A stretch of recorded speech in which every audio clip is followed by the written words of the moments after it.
we'll get started with the show, and I'll edit it from this point forward, and I'll tell you when we're off air. How about that? I'm gonna punch you. I cannot. Hey, y'all, if you're listening and he says he's just now pushed the recording button, he's an ass.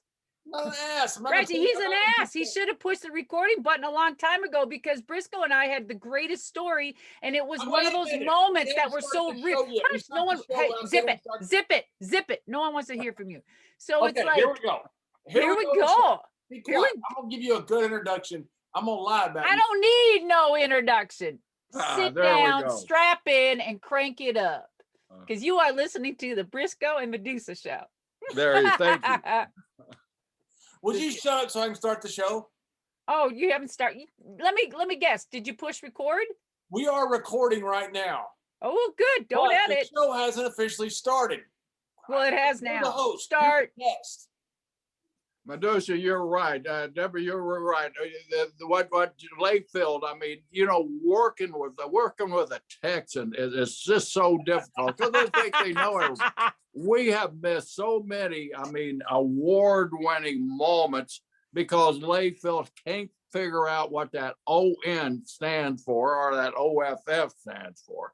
Oh, I can tell him what that OFF stands you know, I had to, you know, we hadn't seen each other because we see each other all the time, you know, used to, and we'll get into that later on. I used to think you were stalking me to tell you. But who would? But anyway, he never pushes the button. We had Stan Hansen on. We had Michael Hayes and Michael was cursing and all. You know how Michael is. You know, I got a good Michael Hayes story too. Oh, we're going to get into that. Believe me. So anyway, John, it's your turn. Start the show, but we have been recording, and I'm going to put all that on air just to show you how you mistreat me. Because what you? Oh, good. You know what? Because everyone's going to back my ass up. You damn straight. No, they're not. They're on our side. They don't like you. Nobody does. Welcome to Stories with Brisco and Bradshaw. That's Brisco. I'm Bradshaw.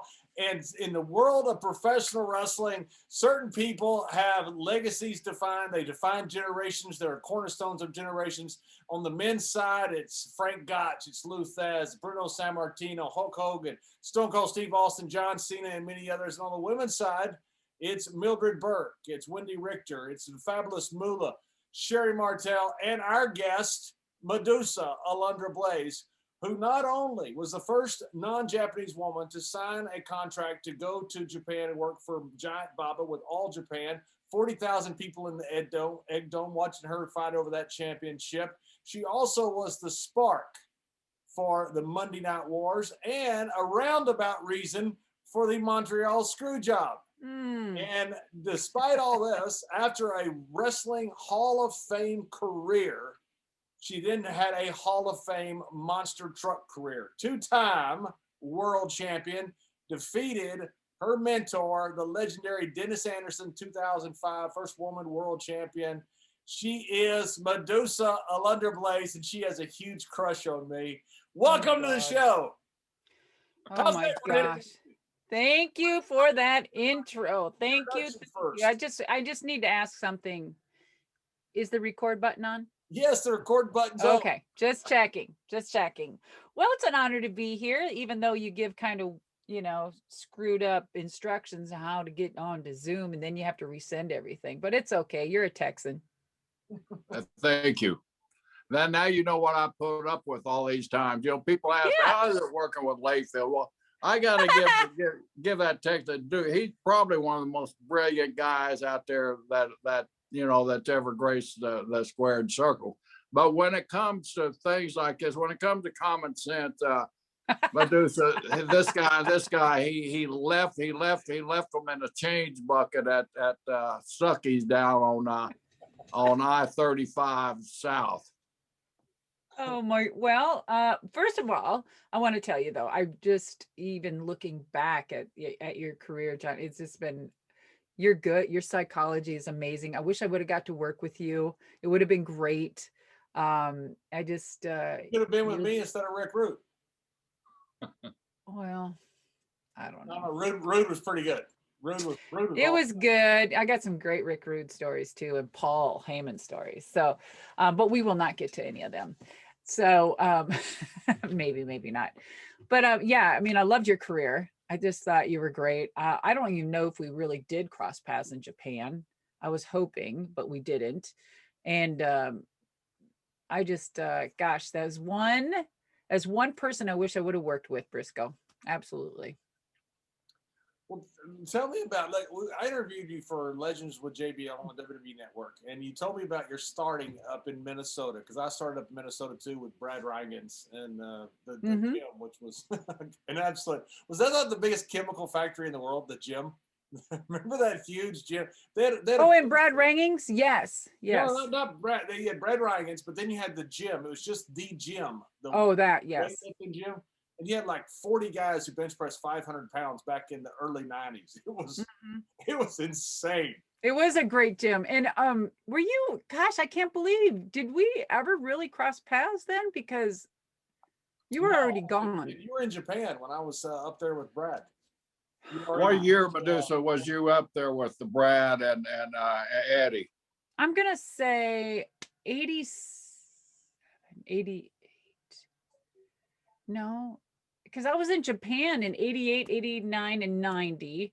So it had to be like 86, 86, 85, 86, 87.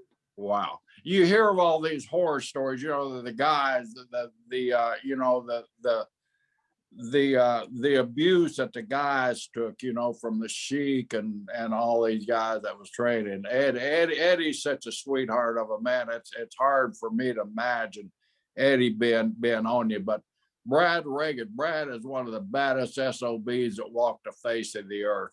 Did you get any of that Greco training? Did you get any of that international training? I mean, were they as rough on you ladies as they supposedly were on the guys? I wish I would have had more time with Brad, but I did. I got some great training with Brad at his place, and just I'm getting some flashbacks with, you know, it was like a big building at his house or something. Maybe I can't remember where it was. when I was there, he had the ring in his basement. I don't know if Was it in the basement? Oh, I don't know. This was a building. It's like a steel building or something. But anyway, yeah, I got to train with him, and I wish we would have had more time. And yes, they were rough. I remember when I first walked into the place, that, you know, I was being introduced to this from, you know, from Ed Sharkey and whatnot. And he's like, okay, 200 squats. I was like, what? Are you shitting me? I did, the old, when you had a test and you're sitting there and they made you do 150 squats at a time. And I'm like, oh my God, boom. And then they throw your ass in the ring and just stretch your ass. And well, I overcame all of that and I came out well. So now yeah, you were a nurse. You were a nurse at this time when you get in. What were you working in a gym and somebody sees you and said, "Hey, you would be good at professional wrestling or no. combat No, I was sport?" putting myself through nursing. I was putting myself through nursing in Minneapolis. And a girlfriend of mine was dating a Hollywood stunt coordinator, which he coordinated all of Dar Robinson's movies, which he did a lot of all the stunts for Burt Reynolds. So he They used to tell me I looked like Burt Reynolds, by the way. Oh boy. And you're still good looking, sir. And so yeah, so my girlfriend was dating him, and then we were out at a beach bar in Lake Minnetonka. We'd hang out at Lake Minnetonka, and we were playing volleyball, and he was just sitting there, and I was a big jock and a gymnast, of course, and very athletic. And he said, you'd be really good in the entertainment business. And I'm like, yeah, right on. I could be a stunt woman. I'm a badass.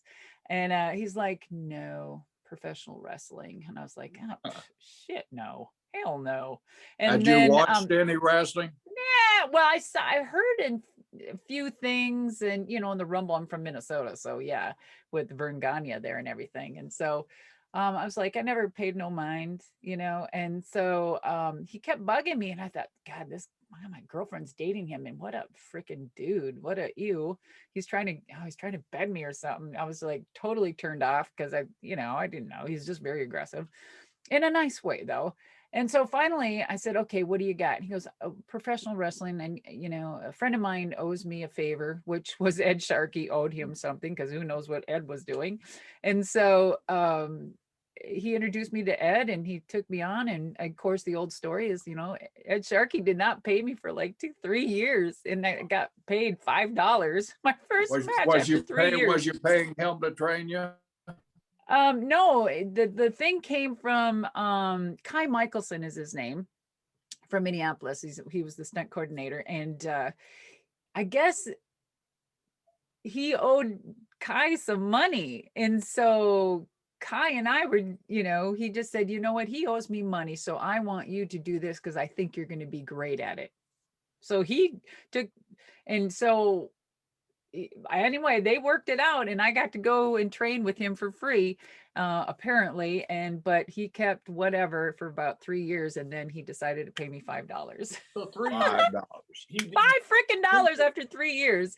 And let me tell you, there's a lot of. Did he charge you trance on the road? Yeah. No, I mean, a lot of us roomed together. I remember I slept in a hotel tub while all the guys were out in the other room. Yeah, I mean, it was pretty. What kind of relationship do you have with Ed Sharkey afterwards? I mean, oh, great! Are you kidding me? A great relationship. For 3 years, he didn't pay you for 3 years. Yeah, he even to this day he'll say, "Who said I paid her even $5?" So I don't know. Yeah, so I haven't seen him in a long time, and I would love to see him.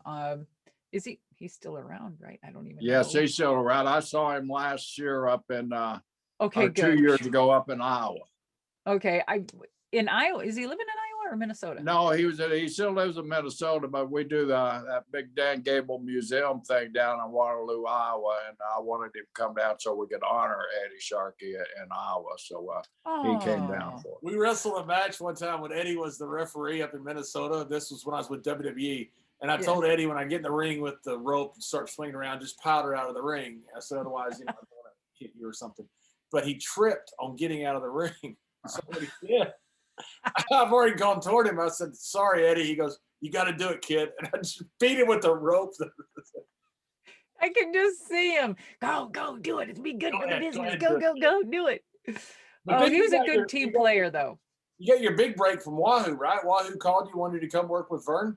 That's what it was. He's the one that called and just said, hi, my name is Wahoo McDaniel. And I'm like, oh shit, is this for real? And I remember I was at my grandmother's house and I'm like, yeah, is this for real? He goes, yeah, this is Wahoo, and work with Vern Gagne, and want to know if you want to come in for a meeting. And I'm like, oh my God, this is it. So I went in there, and I remember walking in the office. His was in this room, and it was really long, and Vern's desk was way on one side, and there was this long table on the other. And we all sat there, and Vern stayed at his table at his desk, and Wahoo and I were sitting at the table talking. And I remember Vern at there, when he spoke and he'd go, he'd always hiss like he did, yeah. And I don't know, he was just he spoke and he hissed, and he smiled a lot though. And he told me, we have a program, we want you to work Sherry Martel. And I was like, oh my God, yeah, we're trying to get Sherry in here and have her come in. And of course, Sherry, I don't know, she probably didn't make it or was late. And I think she already knew she was going to WWF at the time. And I think they knew, and they wanted someone to come in and do the angle and, take the title. So, but I will tell you, Vern Gagne was so good to us girls. Oh my God, he was so good. I was so green and so awful and so horrible. But he kept putting me on that damn TV, and I was scared to death, and I couldn't speak. But I was still out there on that camera, and he just believed in me. And I remember when I got my first paycheck, guys, it was $800 when I wrestled at the Cow Palace against Sherry. $800 back then. I was like, I was living the dream, I was able to. What you did with it. I think this is a cool story. What you did with your first $800. Yes, my first paycheck. I was so in debt, guys. I mean, there's huge backstories up until this point, and it just, I lost everything, or by this time, the first time around, and I was like, oh my God, I couldn't even eat. It was just whatever. So anyway, I would always go to the cemetery and try to visit to my family, and there was three places, three markers there that didn't have markers, and I could never find them, even though I went to the front desk and say, give me the map, and I could never find them. So that first $800 check, I bought headstones for the grave sites, and that's what I do with it. And it's still, of course, they're still there today. To Grandma Magelli and my aunt, which she used to, she was a ballet dancer in the Nutcracker, and yeah, it was amazing. I think if I hadn't been paid for 3 years, I'd have bought a headstone for Ed Sharkey. That's a good one. You know what? I just still may. Oh my God, that's funny. Gopher for. And by the way, the name just popped up. Your name when you entered into the Zoom call was baddest bitch ever. Yeah. That is your name. Yeah, baddest bitch ever. Yep, I changed it just for you guys. Yep. Hey, tell us about the Gopher in with Vern's territory, AWA. The Gopher who later became somebody very important who might be about to go. Yes, yeah. Let me see. He's got a big moment coming up. Okay, so there was this guy, I mean, just young, and he had this desk as he walked into the TV area. And he had a picture of himself, I think, and his wife. and he was the gopher for Vern. He used to run FedExes in the mail and just did all the grunt work and whatever. And I thought, well, God, that's really kind of a good looking guy. And I remember walking over to the desk. I remember to this day, and I looked, I'm like, oh, this guy, he's got a picture of himself. God, that woman is gorgeous. Oh my God, she's like a model. And it's Eric Bischoff.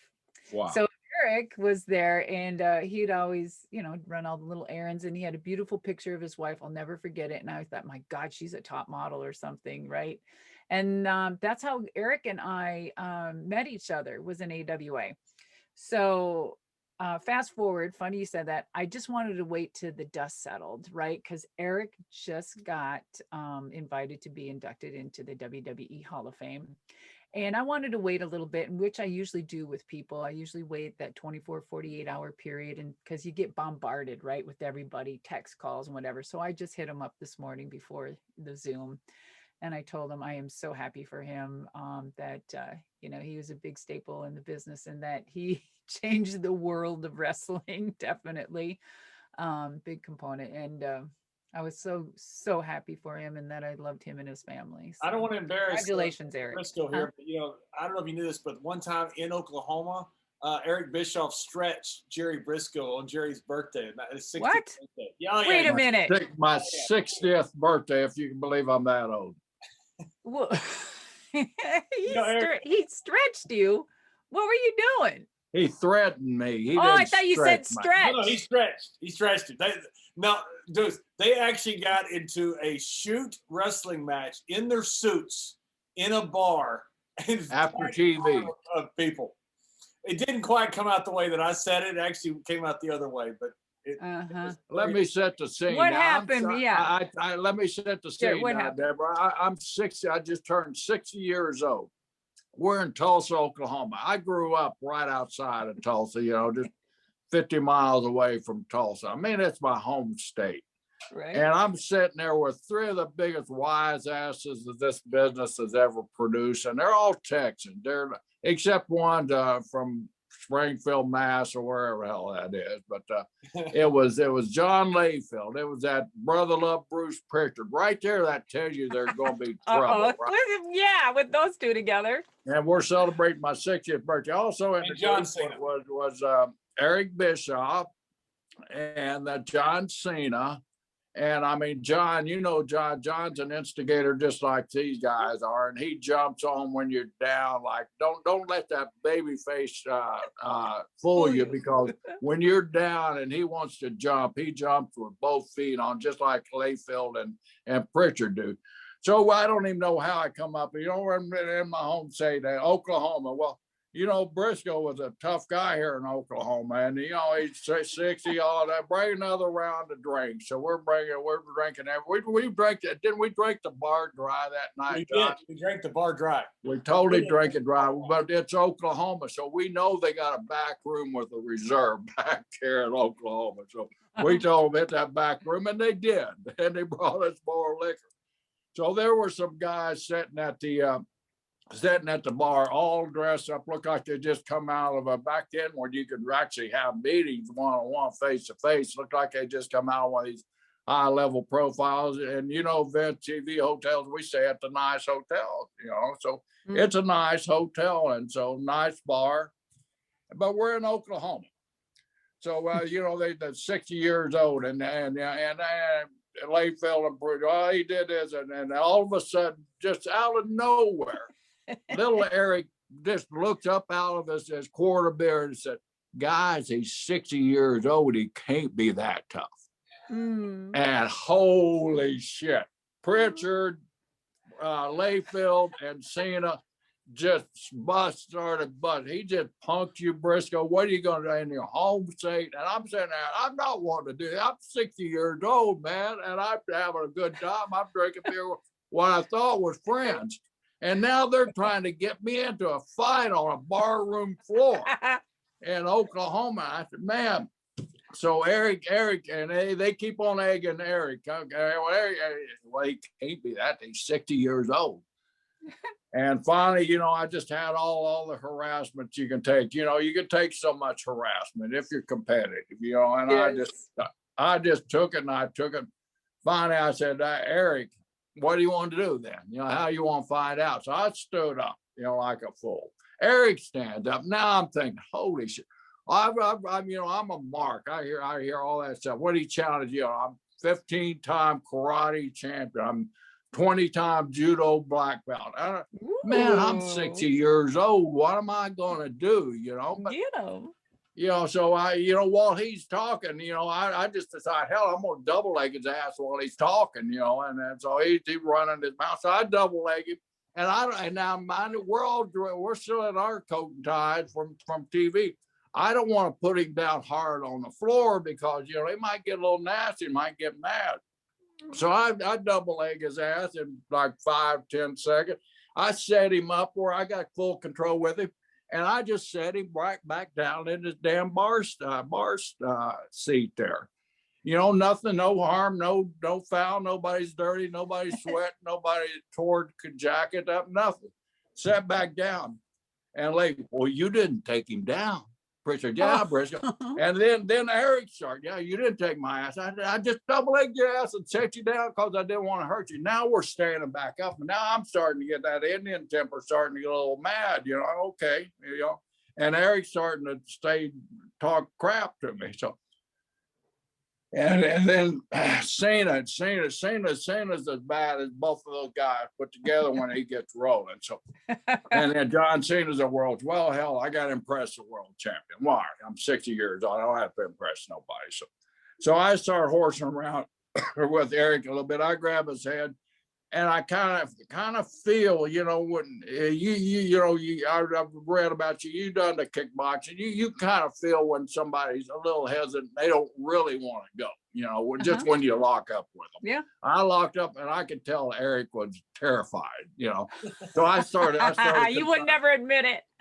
No, I started the head control on him and everything. So I kind of took a couple of steps with him, and I knew where I could control his body. So all of a sudden, I snapped him down. On the way I snapped him down, I grabbed the front face lock on him and overhooked him. He ended up flat on his back, what, John, 30 seconds, 40 seconds, something like that. And I got a deal in John's experience many times where I just wrap my arm around and I'll cup your face like that, where you can't breathe. You can't breathe out of your nose. You can't breathe out of your mouth. And I'm torquing that neck up. Now I got his neck bent this way, and he can't breathe. And I know that artery there where it pumps that air up to him. It's because I got a pretty good grip on that. Right. And so Eric starts this. Oh, tapping off. And John said, God damn it, Eric, that's not tapping. Tap like you mean it. Now the whole bar is resonating. Tap like you mean it. Tap like it.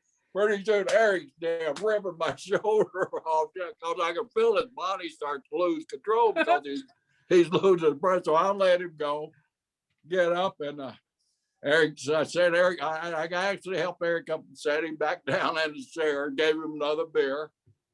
God damn, he is tough or something. I forgot what to do. But they got me in a fight on my 60th birthday. I could have been rushed to the hospital with coronary disease and all that stuff, but all they did was laugh at me. No, but you know what? You know what's so amazing about the story? Not only did Eric tap out like a bitch, you remember the best 60th birthday of your life. That is amazing. That is so good. That's a great story. And go ahead. I couldn't have spent it with better friends. Yeah. Yeah. And what great antagonists. I mean, between Pritchard and their Mr. Producer himself and Cena, I mean, boy, what a motley crew that was. Hey, and Eric didn't do himself any favors. I love Eric. So does Jerry. Yes. They rearranged a lot of furniture in the entire bar in their suits. I can only imagine. I've seen it. So I know when you guys get down like that and have a good time and wrestlers, everything stops and they watch, and it's Eric a great said, look, I'll give it a go. We all went, ooh. That's what we called cheers back. And I'm not wanting to do anything. I'm just wanting to drink my beer and have a good time. Let me drink my beer. Why do I got to do this? All right, don't keep egging me on, but they know that egging on it's gonna come to something. But I got a great segue to that. Here's another Eric story. So when we were in WCW, Eric would always fish like, hey, you know, I'm this black belt. I know karate, and I'm gonna do this, and I can do that, and he goes, why don't we do a segment? Because I was studying, you know, all of this in Japan, right? So it was kind of like, you know, and he wanted to see what I had, I think. And so he had this taped and we were sparring in the ring and I was coming at him in the corner. I don't know, it's out there on YouTube somewhere. And I was coming at him in the corner, just kicking the shit. He had his headgear on, he had all his shit on, he was hiding, and the feet were coming up, bam, bam, bam, bam, right in front. And Eric's like this in the corner's like, okay, you know, enough. And then I hit my promo. So yeah, I think he was reliving, or no, this was before your 60th birthday. So maybe he took it. That's awful. Take us back now. When you went to Japan, you were the as John said, you were one of the first ladies to sign a international contract with a Japanese organization. Was it strictly women's organization at that time, or did it have men in it too, or how did all that transpire? There was no intergenders, no intergender wrestling. It was all Japan women's pro wrestling. And it was the first woman to ever sign a deal. It was on a handshake, in fact, and then the lawyers got involved, which they weren't used to, you know, involving lawyers. But here's a woman that came in that treated it like a business back in the 80s when she first started, that got laughed at and nose turned up. And when I had business cards made and booklets put together to market myself, and when I first trademarked my name, Madusa, over almost 40 years ago. So yeah, that was pretty amazing. And being the first woman to do that, it was such a privilege. And I knew that when I went into wrestling, when Kai Michelson approached me, that I did my diligence to find out what I was getting into. And I really looked at the women's wrestling and saw that what was out there. And I said, you know, if I get into this, I really want to change the whole trajectory of women's wrestling and make it very serious. And so I started looking at the Japanese wrestling and the men, and then I found the women, and then I'm like, this is going to be my goal. If I get in, I've got to. And then that's how I thought of my name. I trademarked my name before I even got into wrestling, and I came up with that name just for wrestling before I got into it, with the fact that I knew I was going to Japan when I didn't know when I was going to Japan, because I knew that's when I was going to targeted and hit the next level of wrestling and really be taken seriously. So that and it did, you know, I'm a visionary, you know, I think of something, I plan it, I vision it, and I conquer. And I've been that way my whole life. Now, yeah, there's, roadblocks and stuff in the way, but those walls are put there for a reason. Where did you live in Japan? Did you live in the dojo? And explain the dojo to people that don't understand if you did. So the dojo is a place where just the wrestlers and stuff, you train and you eat and live and sleep. And I mean, it is just ridiculous. And the training there, I mean, I didn't know what I was getting into, but I knew what I was getting into just for the little bit of research that I did way back then. It was like VHS days, and it was very hard to come by. You'd have to order and whatever. And so when I did get over there and sign my contract, I knew that before we hit the road, I did have my own apartment, and my apartment, guys, was probably by a 10 by 12. And it was a bedroom, a cooking area, and a bathroom all in one, right? And it was like $2,000 back then. It was very expensive. And, but of course I was on the road almost 300 days a year. So I wasn't at that apartment at all, hardly ever. And the dojo was incredible. The training was incredible. The All Japan Women's Pro Wrestling was very smart. They had their dojo below and they owned a restaurant above. And they had us work in the restaurant while training at the dojo. So when we were waitressing and, serving food and cooking up, when we weren't doing that and then cleaning the kitchen, we were down scrubbing the mat and cleaning that and training 24/7. Now the language barrier. You're the only American girl there, or do you have somebody you could communicate with and share your problems with? Is it all Japanese? Did you learn the language, and how were you accepted being the only gaijin there? Gaijin. Yes. Or whatever the word is for one. No, it is. You're correct. Gaijin. Correct. And I never knew what henna gaijin meant for the longest time when they were telling me I was a henna gaijin. I was a dork, basically. Henna gaijin. Oh, funny gaijin. And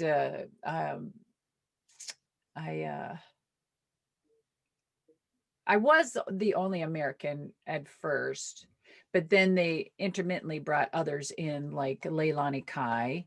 I did wrestle her. And then I think after I was, women wrestlers starting to come in more. Now, I don't get the credit for this fully. There were women over there before I was. I believe Sherry was there once, twice, whatever, I think. And Leilani Kai was there quite a few times before I was, but they never signed a contract, and I never got to wrestle with them over there. Now, but there for those 3 years solid, probably I was the only one. How I got my American fix, I would always go down to the Hard Rock Cafe Tokyo and down at Roppongi and all of that, and go see the 80s rock and roll bands and just live my life. And so yeah, I got to know a lot of great 80s bands back then. That Hard Rock was a haven for American Dude, there's some great stories out of there. I'll leave that for my book. So yeah, it was amazing. I would never have traded that for anything in my life. It helped hone my craft. It definitely helped me. And was it fair to say that the women's wrestling then is kind of like the women's wrestling here now? Because you had Jumpin' Bomb Angels back in the mid 80s. They drew big crowds. It was legit, serious wrestling. And I say that in contrast to what a lot that was going on here, not as a demeaning way to say it. How it was going on here was just kind of, if you were a woman wrestler here, you had to also be a valet, and you didn't have many choices. There you had entire divisions that were drawing big numbers in Japan. I'm glad you said that. So the JB Angels and the Glamour Girls and Wendy Richter, the rock and roll wrestling era and stuff, they are the ones that really, that was like leveling up. That was another change, another new era of women's wrestling that clearly does not get enough credit at all. Wendy was pouring it in. Wendy was huge. Wendy was like a big character. I'm going to put her as equivalent as Hulk Hogan at that time, and drawn in with Cyndi Lauper and Lou Albano and, the whole thing. And that was short-lived, and I don't know why. I do with conversations with Wendy, but that's her, that's her deal to tell the story. So I think people, when they want to really look at good tag team wrestling in women's, I mean, I think that's a good place to start. The storytelling is very good. Very good. I love those women, and I got to wrestle the JB Angels too.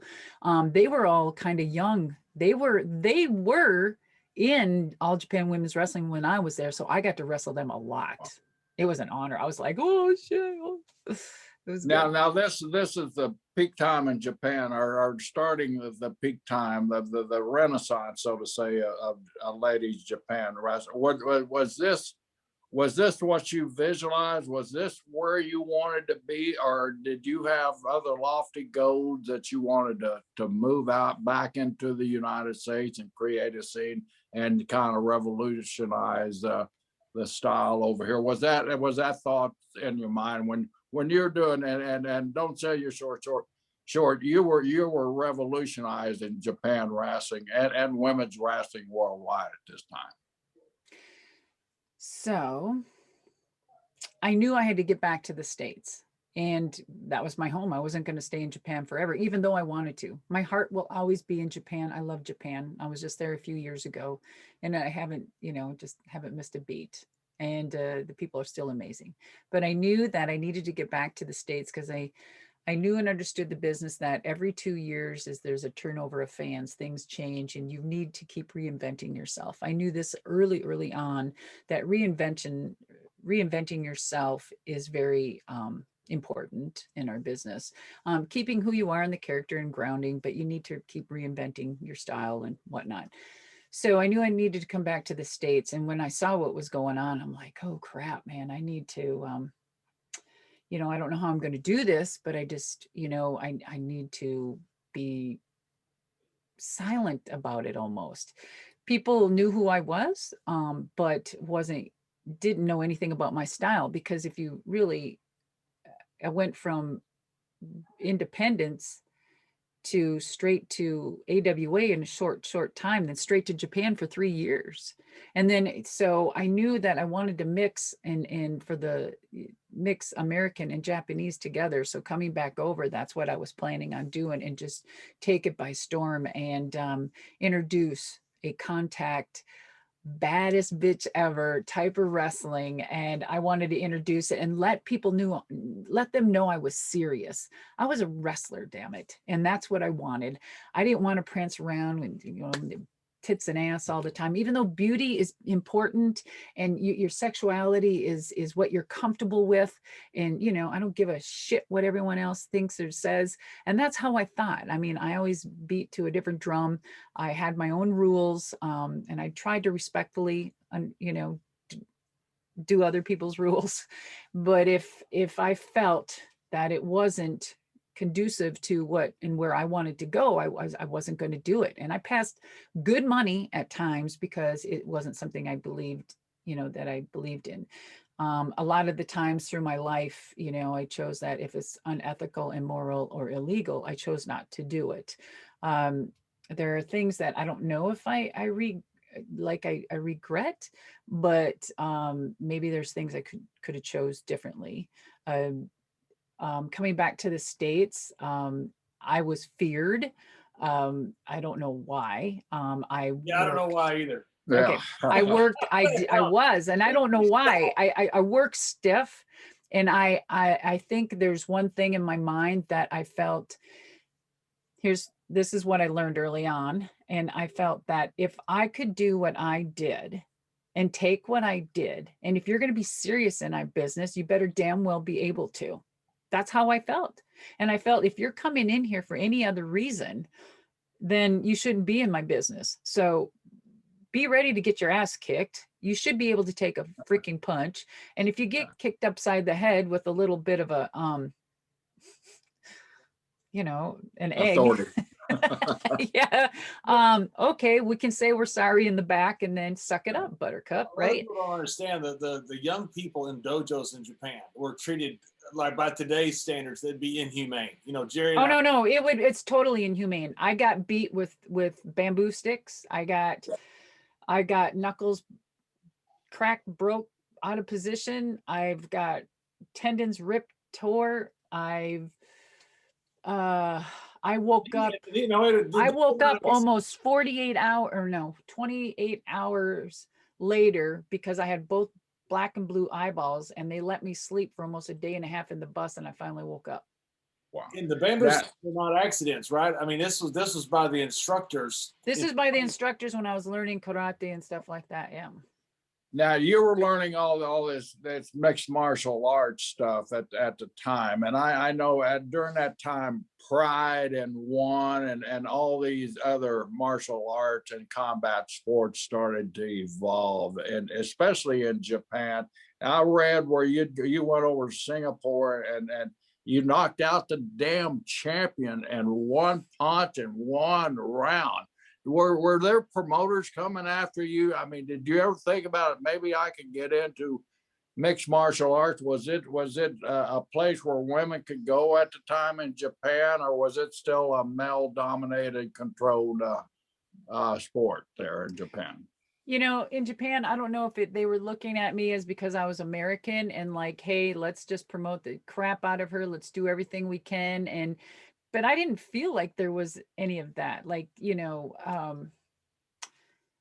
I just they did so much for me. And I think Paul Heyman may have been watching me back then. And that's why he came out with his story in Yahoo or Yahoo.com or whatever. He wrote that wonderful story, she's Ronda Rousey before Ronda Rousey was Ronda Rousey. She was doing things. And Well, that's something so John and I were talking about in the beginning. You were kind of the forerunner to Ronda Rousey to me, and that's what I was telling John. Did that thought come in your mind that I can go into this other world here and be a world champion and be thought at as different, or did that thought, or was you a pro wrestler?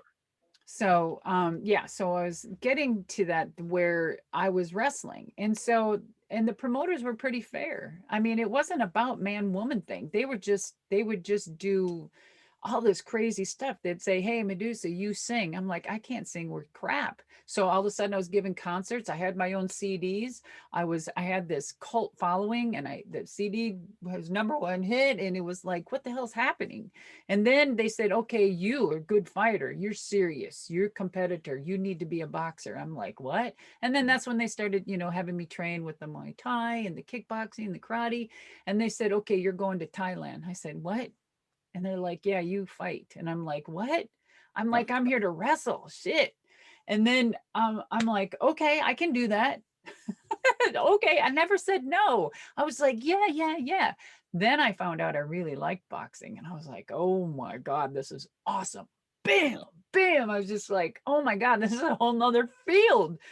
And so I actually right now, I can't remember if I had my boxing match first with Aja Kong or if I went over to Thailand and did my Muay Thai kickboxing. I don't know. I can't remember what was first right now, but the blood and the gore and the broken bones and the gimmicks and everything that we did was almost, it was incredible. And now the boxing was a shoot between Aja and I. The Thailand boxing was a shoot against their champion. They brought me over there like in this, I was scared to death. And she came out with this hairdress thing with this tassel and the Muay Thai shorts, and she did her little dance and came out, and I'm just standing in the corner going, oh, what did I get myself into? Oh my God. And I was scared to death. And she just like boom, boom, boom, like almost knocked me out. And I was scared. And I just knocked her out of a punch. And they're like, oh God, we need to get her out of here. She knocked the champ out and whatever. And so that was one lived. That was a one-off. I got out of there. And then they continue to have me box there. And I don't know if I started it or planned it, but I know it happened. and I know I liked it. And then there was Rumble. Back in the day, there was this guy with the black promoter, the big hair, Don King, right? Is that him? Okay. Don Yes. King. Oh my gosh. So there was a boxing women's champion right around that time. She was the champion. Anybody remember her? So I got word that they were trying to contact me to see if I wanted, and I was going to go and start training in his crib before I got back to the States. And I decided not to, because I thought it's more important to reinvent myself and get myself established as a wrestler to the States first, and then I'll go revisit. Then it never happened. And I think that is one thing I wish I would have done. I think that's the one thing in my life I would have carried through, but who knows where my wrestling career would have been either. You want to Yeah, see? but who knows Ronda Rousey? I mean, it would have been Madusa, everybody talking about. But it wasn't MMA back then. You know what I mean? There wasn't. wasn't. And I remember saying, God, I see those guys fighting. When do the women get There to were do street fights, literally street fights back in there when they have those things, right? that? Mm-hmm. Yep. Yes. Would you like to sing us maybe a few bars about from your number one hit song? Oh, sure. Hold on. Like a little acapella. Just go ahead and sing, Okay, sure. Hold on 1 second. sing a few lyrics. Mhm. First, here's a first on Brisco and Bradshaw show.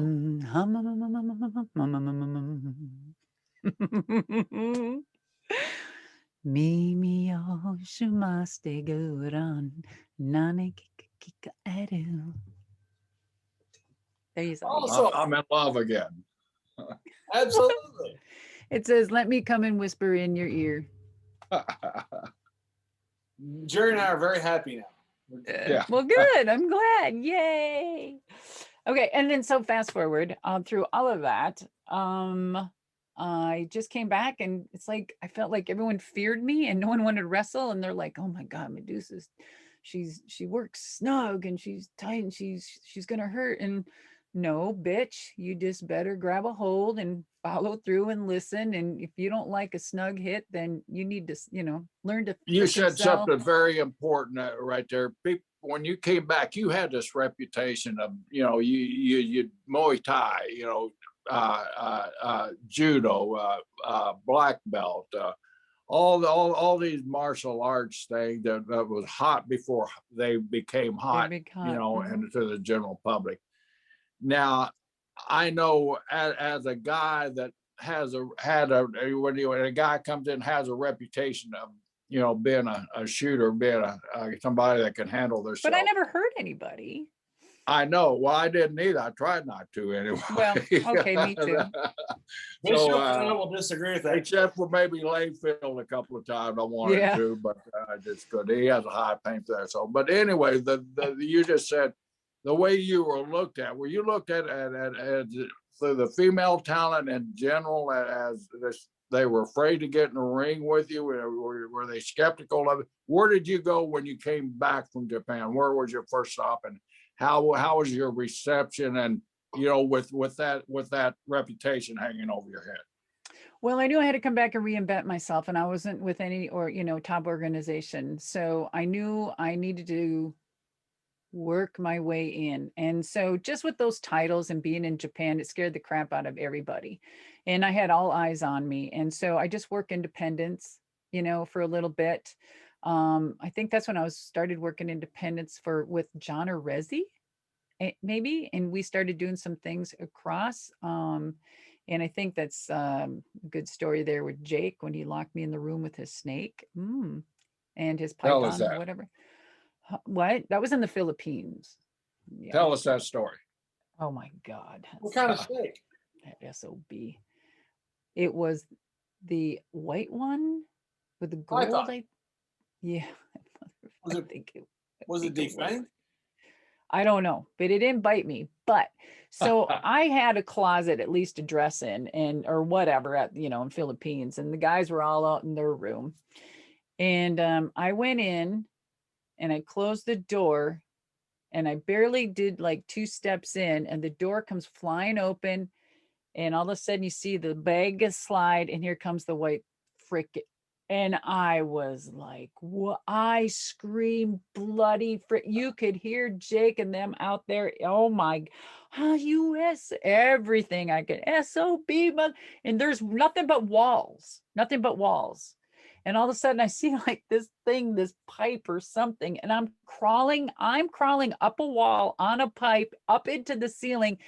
Sure as crap, here comes this freaking snake on a flat wall. And I'm like just ready to freaking die. And I'm calling him like, you son of a. And you can just hear him. Then, of course, he comes in and the snake's coming right at. Oh, I think I pooed myself. I was like, oh my God. Yeah, that was Jake. That was my like introduction to Jake the Snake. Hey, tell us about the intro to Johnny Valentine. Johnny Valentine was the greatest of all time, but in fact, I wrestled. Johnny wasn't really small time, I wrestled was he? Greg one time down in Waco, and somebody got mad at Jimmy Crockett, and they wouldn't put out posters of the event, so nobody showed up to this match. And in the heart of Texas Arena in Waco, it's me and Greg Valentine on top, except for Johnny Valentine shows up, and all of a sudden, Greg Valentine turns into this hammer and tong shooter. I'm like, what happened to you? There's no one here. He went on like half an hour and he just beat the living hell out of him because his dad's there. I'm like, look, it's not my dad. I'll put you over. Please stop. But Valentine Johnny was a tough old man. Tell us about when you met him at dinner. Because Johnny was also crazy. Dude, Yeah.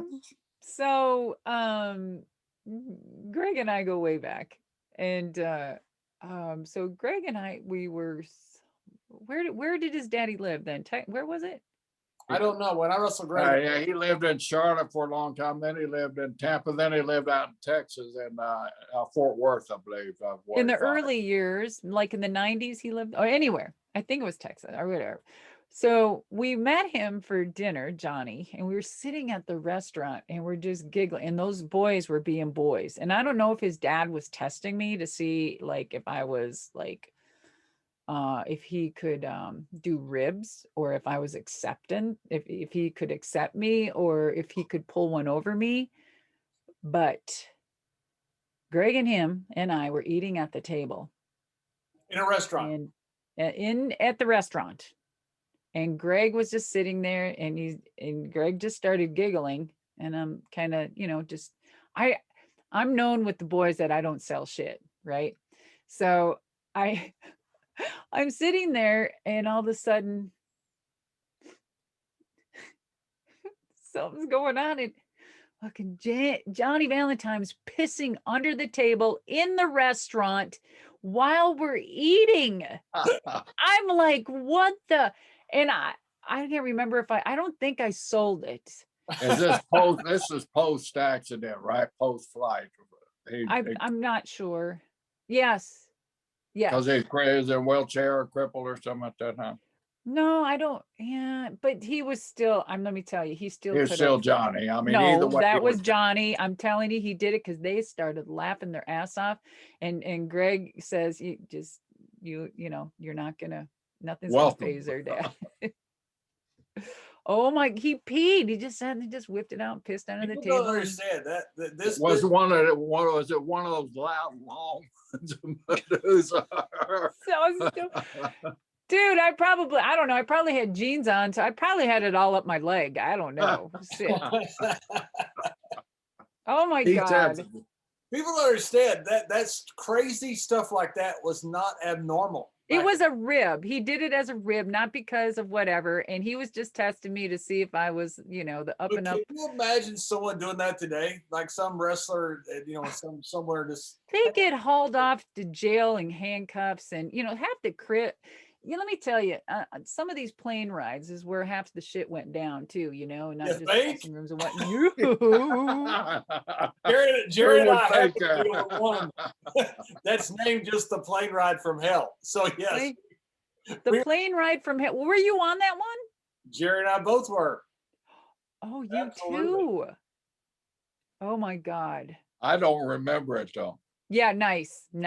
Okay, yeah, right. Is that what we're doing? We're gonna say we don't. That's a nice way to get out of everything nowadays. I don't remember that. 4 I o'clock. don't recall. I don't recall that, sir. I went to customs in Hartford, and Jerry and Michael Hayes almost get into a fight in customs. It was pretty entertaining. The Undertaker had to step in, and among others, and separate the two. Yeah. It was quite I bet. interesting. They weren't pushing Michael very hard to separate it. They were trying to egg you two on, I'm sure as well. Yeah, there's some amazing ribs. There's some amazing ribs back in my time. Some not too good, and some just funnier than hell. Well, can you recall one that you're allowed to tell on a family show that would that would fit? No.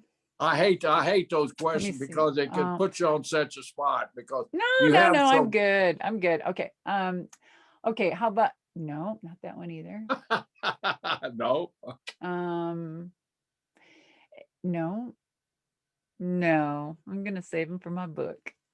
All right. I'm telling you guys, they're amazing. They're amazing. And like John's saying, if any of this crap was done today, you know, everything would be canceled on our ass. For your book, Yes. like this is the biggest show in the world. Me and Briscoe's show.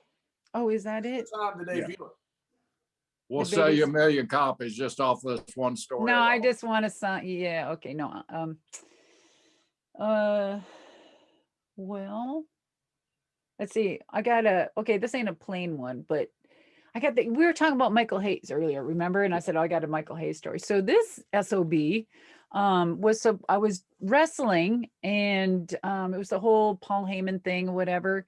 And his big ass was out in the corner, right? He's like, I don't know.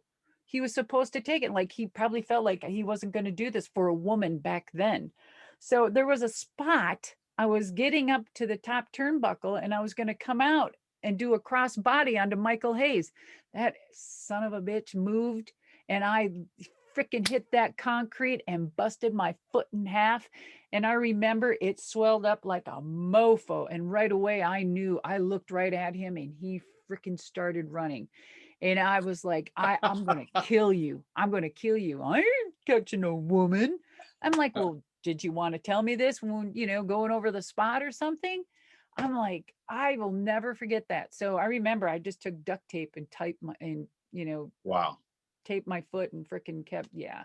That's how it was back in there, right? You got no medical help backstage. You just, if you're lucky, somebody had a roll of tape and you just taped yourself up and you went on to the next town. Yeah, I mean, people don't realize how brutal a lifestyle was in the medical care. There were no commissions. You got to have a doctor at every event, or a promoter say, I got a doctor here for you if you need any help. You were on your own. I mean, how many times do you roll in so sick from the flu or something like that? I never missed a spot. I never missed a spot. I mean, that's so bad. I never missed a match, never missed anything for 19 years. Never missed a flight, never missed a flight in my life. Wow. Well, I know, sometimes I feel like I'm being stalked on never missing a flight. I always get on these planes, John, and I said the second or third row all the time. And I noticed, like, you get this creepy feeling. Sometimes somebody's watching, somebody's looking. And for like 6 months in a row, I mean, she wasn't working, she was doing her own thing with the trucks and, promotional. Monster trucks. What a brilliant lady this is. I'd like to really get into all the businesses that you've owned and operated and built up over your years. It's just been phenomenal. You're a fantastic business. But I was being stalked by Madusa. I'd get on this plane, and all of a sudden that's Madusa up there. She'd look back and give me a wink or give me a beautiful smile, and I was happy. And the guy next, who's that? But every week time we were on a plane together at least 6 to 8 weeks in a row. And just real random. And I felt like I was being stalked by you. Whatever. It was funny. Every time we'd be on the same flights, and it would be because monster trucks would be at a facility, and then we would be coming home, and you guys would be coming in to wrestle at the same place. So it was pretty exciting. So we were always passing each other's on the flights. It was That great. was my seeing Delta them. relationship. Delta, it was my Delta relationship with you. Everybody has Delta an first airplane class, baby. relationship, and that was my relationship. I could have had a better one. But you know, it's something I find really, really cool, and because he's such an interesting man. Your deal with Paul Heyman, you know, and your ring time with Paul Heyman, that had to be so unique with you, because that's a defenseless man that you were taking advantage of out there. Paul was so helpless. Paul was he was very helpful, and I didn't know why, and I never felt that threat from Paul, which was really nice. And I think that's why Paul and I gravitated towards each other so well. And in business, it was strictly business since day one. And I think he saw a lot in me, and he helped catapult that to the next level in WCW. And he knew I was serious. He knew I was business. He knew I wasn't just a flighty woman, and I wasn't there just for the TNA and a good roll in the sack type of thing. And I wasn't there for a casting couch position. So he knew I was serious. And when he did, and he invested in me as far as his time and his knowledge, it helped excel my career. It was him that helped, you know, put me on the map there to do more.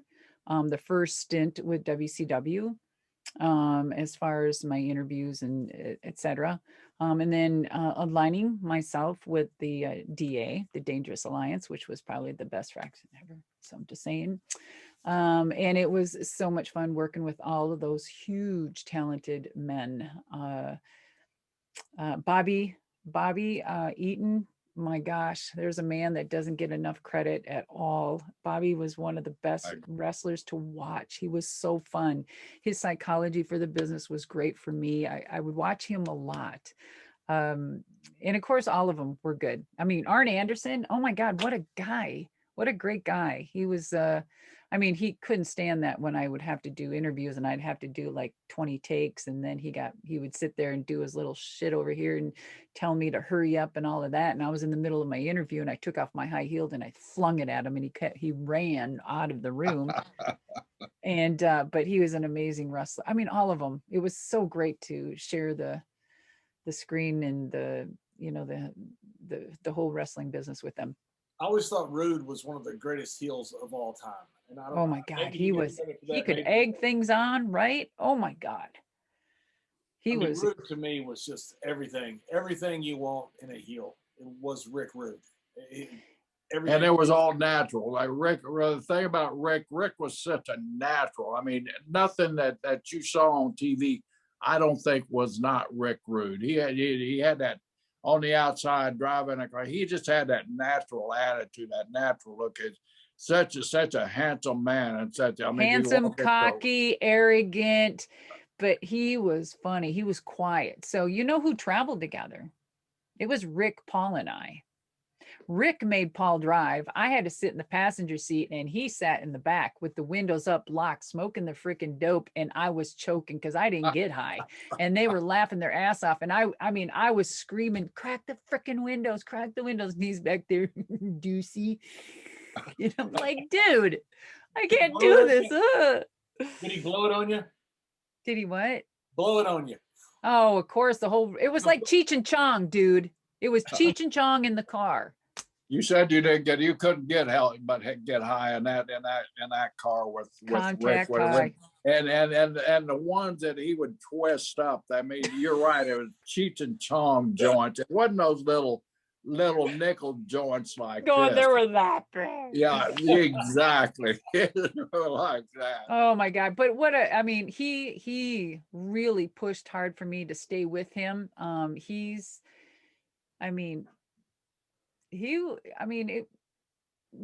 mean, I didn't like the management position. I'm not saying with Rick, I'm just saying because I wanted to wrestle. I wasn't the manager girl, but there wasn't much more to do, and there was running out of people, and you know, so hey, why not? It worked. And it gave me this whole different level that what I could do. And you know, it really expanded my abilities. So I was like, okay, I can do this. Well, You had the sometimes best seat in the house to learn from one of the best right there at ringside with I Rick. And did. Rick was one of these talents to me that never wasted a move. No, Everything and he did, it's kind of like Jake Roberts. And I think that's the reason him yes, and Jake blended so Jake. well together, because there were no wasted motions in there. There were no wasted spots. Everything fit. And I mean, and most of it was from feel in the ring, was the amazing part about those You two. know who else it was great to be with was Kurt Hennig. Oh Kurt's my another one that's just a God. natural like that. Holy crap. Oh So my you gosh. had some of the best tutelage in the business, and Paul Heyman's mind to go along with it. That had to put a lot in your mind on the focus and the direction of where you're going to go. It was so much overload though. You know, if it was just so much overload, you know, having so much great talent all in one, trying to get into my brain and realizing what I had. I wish I would have soaked up more. I wish I could have, you Hell, know. you had it in a car. Most of people nowadays don't have it in a damn locker room with 90 people in there. What you had out of those 3 people. Yes, sir. Yes, sir. I'm very grateful, very lucky to live when I did. I'm very grateful to be in the time that I was. Um, I truly believe that every era has an important era, men or women in this business.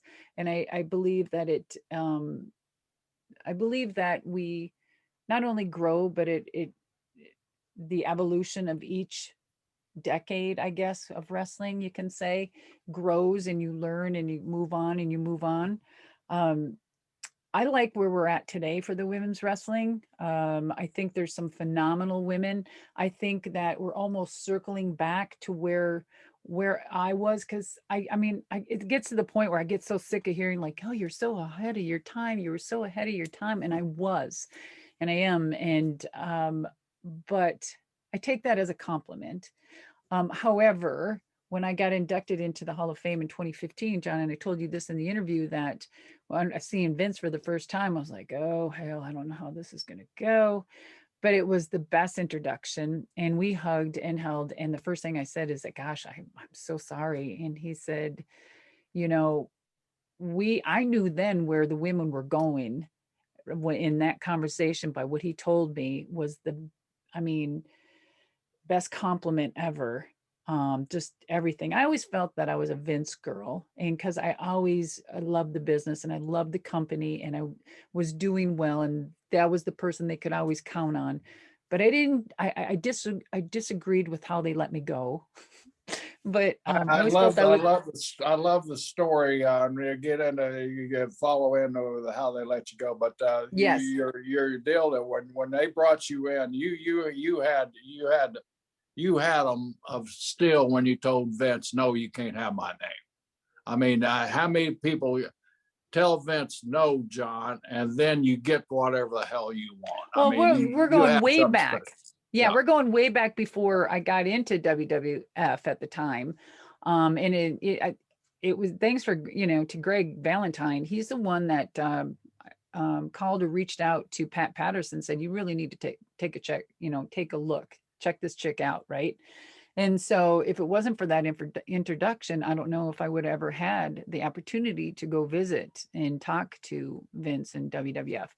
However, when I spoke to Vince on the phone and everything was good, and we were talking about names, what do you think about a name? And, I'm like, he's like, well, Madusa's good. And I'm like, well, I don't know. I don't think so. I really like that name. I trademarked it. Let's think of another name. And then on the phone, it was like silent. And I was like, oh, shit, I'm fired before I'm even hired. What a dumbass. And then he continued to talk and he was like, okay, we can think of another name. And that's how him and I came up with Alundra Blayze. There was another name beforehand, and I'll reveal that in the book. It's pretty amazing, but we went with Alundra Blayze. Right. After that, shortly, Vince is going to build what he built now, the women's division. Yes, thank you. Yeah, so circling back, when we hugged and said I'm sorry and everything, and Vince, I was just like, and I was in rollers. What the hell? You see Vince for the first time in 20, you're like, hi, and I'm in rollers and no makeup. Yeah. He goes, oh, you look beautiful. I'm like, gosh, damn. I said, damn, you look good, Vince. That's the first thing that came out of my mouth because he did. He looked amazing. And he goes, well, thank you. You know, Vince, thanks.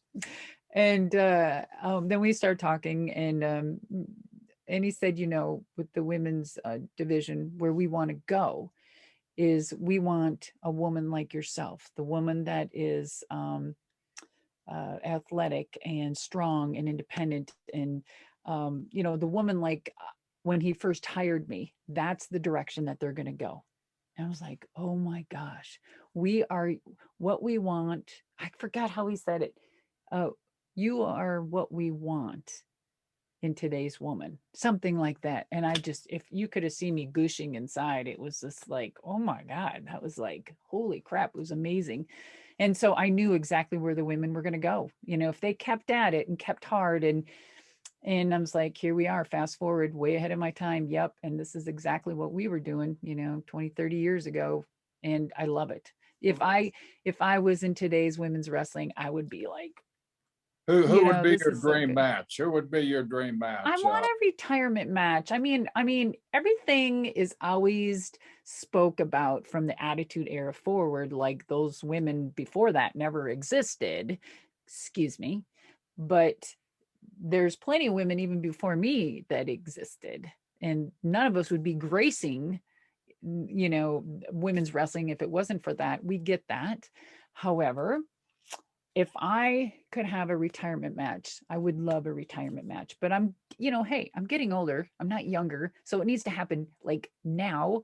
And I feel like if I still could stretch. In fact, Brisco, Jared, I think I'm going to come down and take a few lessons from you.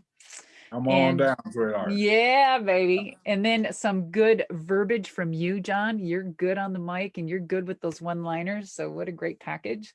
And so I don't know. You know, everyone says, oh, they want the queen. Well, Charlotte is not the queen. She's not the original queen. If you look at the first WWF, the woman's tops card that they came out with, they called me Queen Alundra. So I feel that the great retirement match is to define and who is and who was the first queen. I think Charlotte would be a great one to have my retirement match. I mean, everything about it, right? Natalia And would there's be so many great. you have to pick from now. I mean, There is, and how do you just these pick ladies one? now, they're phenomenal. I mean, I watch them Yes. and I think it's the greatest growth spurt of in any segment of our business. It is the ladies. I enjoyed watching their matches so much. Mm-hmm. And they've come a long way. And again, this era, just like any other era, they're going to grow, and the next level of women are going to come, and whatever happens there. And you were the spark of that. I was a part of it. I was a part of it. I want to ask you about that because you were a spark, especially for the Monday Night Wars, which created the Attitude Era, which got us to where we are now. And I want to ask you if we would get to where we are now without that Attitude Era, because when you went down to WCW, Vince had to cancel the women's division. Didn't have to. He chose to because of money issues in the WWE. Yes. Let's stop right there though. He chose to do that. Now, when I got let go by a FedEx letter. I don't know if that was a thing back then, but it was a damn FedEx letter. And I was like, what the hell is this? Like, why? Why is this happening? Right? You know, why? Why did just the women get let go? And that's what fueled me. It pissed me off. I was the face of the company with the women in that company. They could always rely on me on a piss test. I was never late. I always showed up for my matches and I trained hard and I could wrestle like the guys. What was wrong with that? Well, business is business, Miss Michelli. I'm talking to myself here as I'm saying. And I was angry at the situation and how it did it and why they just let the women go. If you have problems, I thought, well, gosh, the guy on Vince's defense in the same freaking breath, he was going through IRS scandals, steroid scandals, and those other things. So there was a lot going on. He almost had to close his door. There was a time when he didn't know if he was going to be happening then. So they needed to probably clean, downsize, get rid, and focus. And then I you got up understand that. I understand that. I get that. But to let the women go, guess what? What showed me and proved to me that they weren't thinking right, and that they did have a lot on their mind, they let me go when I was still champion. So I knew it wasn't personal. and you had the opportunity then for the former Gopher from AWA, who's now going in the Hall of Fame, Eric Bischoff, who was at the time Vince's biggest. Don't. I see you're stirring shit already. No. You are stirring. No, you're an egger. Yeah, You're an yeah. egger. No, for You're 83 right. You're right. Bischoff beat us. And to top it off, the people that we've had on have when they go to return belts, we've had several guys on that's returned the belt and not the exact condition that That's they were right. presented the belt. That's right. Stan So had, that's where he's getting to. yeah. Oh, okay. So you go down, you get the opportunity to go to WCW. And I'll let you go back to it, but then you drop the title in the trash can. But then you have Brett going down to WCW because of what you had done. Vince can't allow Brett to take the title. So Well, I'm really glad that they're up on things and are paying attention to the men and not the women. Oh, okay. Go ahead. I'm saying it created the Attitude Era. That created Oh. Mr. McMahon, the evil owner, and Mike Tyson gets brought in. The whole thing changes. And the women's wrestling kind of devolved into a showcase, for lack of a better term. Mm-hmm. Yeah. And one of my question is, if you hadn't gone so far away from the physicality of actual wrestling, do you think the pendulum would have swung back as quick to come back to, then you had Lita and Trish, now you have an entire women's division, tag team champions, it's equal to the men's. Do you think if you hadn't had the Attitude Era, you would have got to where we are now today because of the way the pendulum moved the other way? As I said previously, our business changes every it changes like the fans every 2 to 3 years. However, the pinnacle of our business, if you do the history, it has like 8, 7, 10 years, boom, boom, boom, boom, boom, dun, dun, dun, dun, dun, dun, dun, dun, dun, dun, dun, dun, dun. But it has its highs and lows. So the Attitude Era was strong, it was edgy, it was different, it was perfect at that time, whatever happened, right? And then it started diving, right? It needed a change. And so they started changing the trajectory of the women's wrestling and started getting a little serious and invented and did the Divas title. So that was revolutionary. And then they even made it more stronger. So do I think it wouldn't have or would have? I mean, we need change. Change happens for a reason, just like the seasons and stuff. And we need to clean and regroup, and we need mistakes. We need things in our face. We need to falter and go up and down. Failure is just like I said before, and failure is a blueprint, not a destination. And I feel that that if we fail, we learn, we succeed, we rise, and we reinvent again. So I think every era has been a very important era. It has taught us things. It has brought us to higher heights, and it's going to continue to do that. I don't think without the Attitude Era we would be where we're at today, because it is, as with time, the old school days, as we were talking about, could we get by with this today? What would happen today? Could you pee in the restaurant today? No, no, no, no, no, no, no. Would the Attitude Era today be today? Hell, damn, there'd be so many people. Are you kidding me? Probably not. No. Now we're being introduced to so much more. It's okay to have intergender wrestling and in all walks of life. The acceptance is change. And either you're going to be a horse and buggy and get left behind, or you're going to buy a first class ticket to the first ride to the moon, So, and I'll never forget when I was sitting in my first financial meeting in the WWF at the time, and they're just trying to introduce how to take care of our money. I never made enough money to even care to how to take care of my money back then, but I listened because I was an entrepreneur and I wanted to hear what they had to say. And I'll never forget, like, Shane, he was so young, kids running around, and there later on, Shane said, I think it was at Mula's inductions Hall of Fame speech that I did. I don't know where it was, but he said, I am going to someday have WrestleMania on the moon. And I'll never forget that. Ever, ever, ever. So the next pendulum, I think, men, is maybe your first ride of WrestleMania on the moon. Jerry, you going to the moon? I'll be the first. I'll be our first opponent on the moon. I'll be looking at. I'll do the count. I'll look at the North Star. I told you so, Alundra. We made it. Yeah, to the moon, Alice. To the moon. To the moon. Hey, Alundra, before we let you go, and I want to ask you real quick about the monster truck. In 2005, you defeated Dennis Anderson, who was your mentor, the grave digger, one of the greatest of all time. You become a world champion, first female champion. Which was more fun for you, or is there a way to compare winning the championship in Japan, or winning the world championship with monster trucks? How do you compare the two?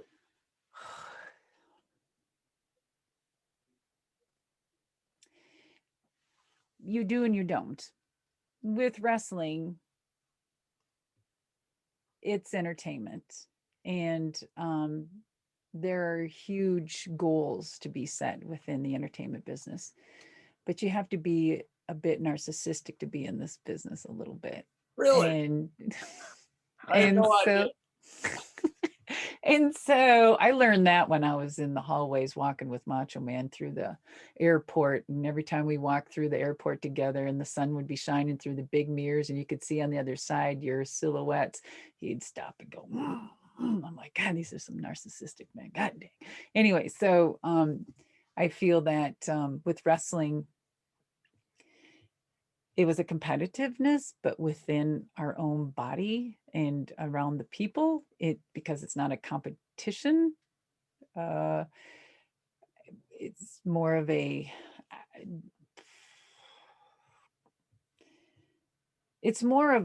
self-fulfillment career. And because you actually don't ever win anything, you win what you put out there and the goals that you set. And it's up to your performance and how you do that and choosing the correct avenues, right? But you are never the winner. You are given the greatest opportunity in the lifetime when a promoter chooses you to give you the title, right? He trusts you. He trusts you with that title to represent that company. So that says everything. And that's what you win there. That's when you win. You won the trust of the promoter. That's when you win, when you've earned the respect of that. And so I feel that's how I won in wrestling. Now with monster trucks, I'm just an adrenaline freaking monster, competitive, baddest bitch ever. And my God, when I got in this truck, I mean, it gave me more horsepower than my Harley Davidson, right? That I ride every day.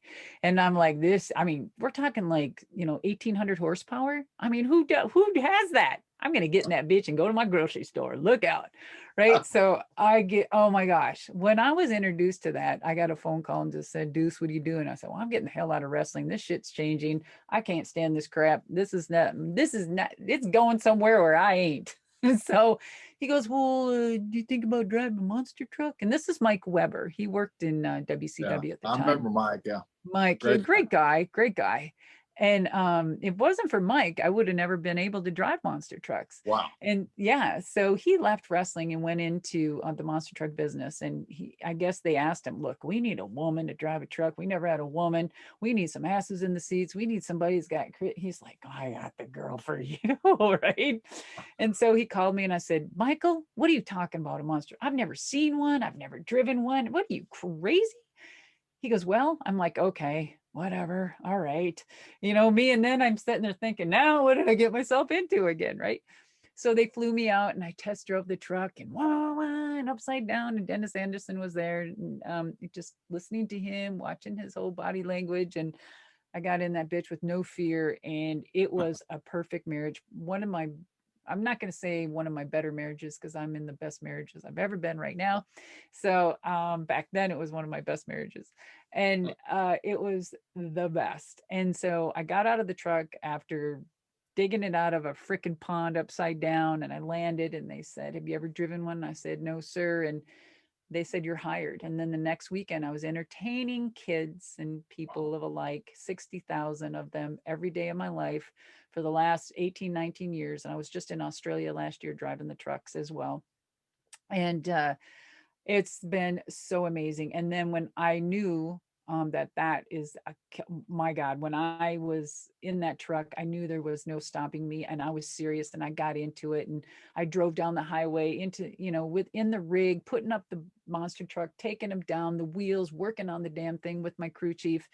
And my crew chief and I were in sync. All I would have to do is drive it, and I could feel when I could hear I never wore earplugs. I just had my helmet on because I'm one of those racers where I need to feel and hear the motor, and I could hear a screw drop out after that loud motor, and I'd go back and say rear left, lower casing, da da da da, and he'd be back there fixing it. We'd be on. Well, that type of understanding led me to win the 2004 freestyle championship ever. And then in 2005, I won the first ever racing championship against my mentor, Dennis Anderson. And it was one of the most amazing times of my life because it was real competition, and it was man against woman, Chevy against Ford. And I'm telling you, it was incredible. And a teacher against student. And if that wasn't the most marketing thing that they never did with, well, oh well. But it was the best. And yeah, that's how that happened. Awesome. Yeah. Oh, by the way, hold on. Well, by the way, is that the Madusa one? That's my monster truck. Oh, that's awesome. John and trucks. I mean, you could have given him some lessons. John had an old truck, and he went back home to East Texas, West Texas, wherever the hell his home is, Sweetwater, Texas. And so he'd bought this old pickup truck, and the Sadlers, Hermie and Elliot, yes, they're big wrestling fans. So he befriended them, and so, hey, I got this truck. Hey, we'll build it. $50,000 later, they built this big engine and stick in this old damn truck. So John back home, here he is, WWE superstar. Now he's got a pickup truck that'll start and make his noise and shake the entire hometown. So he decided he's going to go down to Del Taco and treat his buddies to Del Taco in his truck. So he gets down there, and I heard all the high school sweethearts that he had, that he accumulated on. They're like, like these small towns, they just line up the thoroughfare. Well, at the Del Taco, they had a line of all his old girlfriends there. So he gets there, he places his order. Thank you, Mr. Layfield. He had to crank it up. So he gets up the order window, and they had to shut it off. He goes to crank the damn thing back up, and the damn thing won't crank. Now he got his big Texas ass out. Him and all of his buddies pushing his truck in front of all of his old girlfriends. You left out a couple of issues here. You're pretty accurate, except for the fact we're in Tyler, Texas. We're wrestling in Tyler, Texas, at the old Palace Coliseum, whatever it is, right there in Tyler. Well, I remember that place. Right. Yeah. And so I'm driving my truck to show the boys. I do go through Del Taco, and I do break down and up to Del Taco, but then I have to walk in front of all the wrestling fans because my truck is broke down. Oh, your poor ego. Oh my God. And it was hot. It was really hot. Oh my gosh. And he told me the story. Do you have pictures of that truck? Of course I do. Yeah, it's a 1980 Chevy Stepside, 540 horsepower motor. Oh my God. Oh my God, that's so cool. So my goal here is after I restore my grandmother's Harley, I have my grandmother's Harley now in the garage. Grandmother's Harley, I love that. What? Your grandmother's Harley? Yeah, she's 98. I have it Wow. now. She just retired it. Yeah. Anyway, so yeah, I'm gonna restore it and stuff. It's an old Harley, and so my goal, you're talking about trucks, is I wanted the old 72 72, 73 with the slanted nose Ford pickup, the old, but oh my God, that's my dream truck. Yeah, that's my next. Well, Madusa, thank you very much for joining us. And in all seriousness, are Jerry and I the best host you've ever been with? Well, Jerry is. Thank you. I hate you. You're both the best. I love both of you. You're amazing. And Jerry, I'll see you back on Delta someday, my dear. I hope so real soon. Yes, sir. Yes, sir. Thank you guys so much. I wish you Thank much, you. much success. Yes.